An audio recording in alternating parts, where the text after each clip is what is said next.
भाई in my humble opinion education should never ever ever ever be forced on to children, क्योंकि जो इन लोग के क्रिएटिव आउटलेट्स रहते हैं, जो इन लोग के एक्चुअल पैशन रहता, जो अंदर अंदर मन ही मन लोग चाहते कि भाई मेरे को ये करना है बड़े होके, वो मर जाता। And what do you get in return? Engineers and doctors. और मैं ऐसा नहीं बोल रहा हूँ कि इंजीनियर्स एंड डॉक्टर्स बेकार है, कॉज उन लोगों की भी जरूरत है भाई, देश में बहुत जरूरत है, हद से ज्यादा जरूरत है। मैं बस इतना ही बोल रहा हूँ कि let kids choose what they want to do. Sure 12th तक फोर्स करो भाई, 12वीं तक, उसके बाद छोड़ दो उन लोगों को, जो करना है करने दियो, क्योंकि आखिरी में वो उन लोगों की जिंदगी है। क्या होता मालूम भाई, if you force them to study, वो लोग बड़े होकर रिजेंटफुल बन जाते कि भाई मेरे मम्मा पापा मेरे को पढ़ने लगा है, इसलिए I couldn't become a rap artist, इसलिए I couldn't become a YouTuber, मेरे ऊपर पढ़ाई थोप दिए थे। एंड जब उन लोग रिजेंटफुल हो जाते, जब 4 लोगों के सामने बैठे हुए रहते, उन लोग यही बोलते उन लोगों को कि I would have been a big youtuber today if it wasn't for my parents, I would have been a rap artist today if it wasn't for my parents. And I feel like that's the worst thing that can happen to you as a parent, कि बच्चा resentful हो जाता। भाई मी personally मेरे को engineering करना है भाई, इसलिए मैं इंजीनियरिंग कर रहा हूँ, और वैसे भी मेरे को ऑप्शन नहीं था इंजीनियरिंग नहीं करने के वास्ते, मैं घर से डिसोन हो जाता था। तो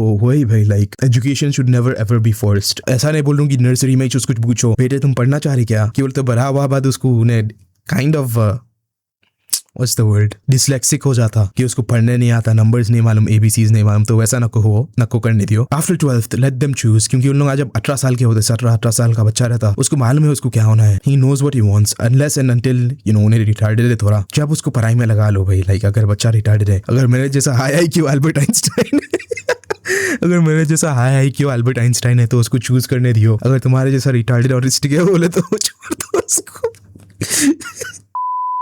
All jokes aside, education should never ever be forced. मैं जितना भी पढ़ा मेरे जिंदगी में, I studied because I wanted to study. Nobody ever forced me. और जब force भी करे तो it didn't affect me. उल्टा मेरे को बोलते थे नक्को पढ़ रहे भाई, था क्या कर ले रहा, सेहत खराब कर ले रहा। Like I know this is a side tangent, मगर कितना बड़ा flex है भाई वो, कि तुम्हारे अम्मा बोल रहे तुम्हारे को कि बहुत पढ़ ले रहा, रही निकल यहाँ से, कमरे से निकल, बाहर लेके जाती हूँ मैं। Like think about it भाई, that's a very big flex in my opinion. तो खैर आज के लिए बस इतना ही, कल आइए आप, कल फिर से वीडियो आती। तो खैर मैं निकलता हूँ भाई, I hope you have a very elastic day bro. This is your neighborhood friendly Sybil signing off, and as always bye bye bye bye bye.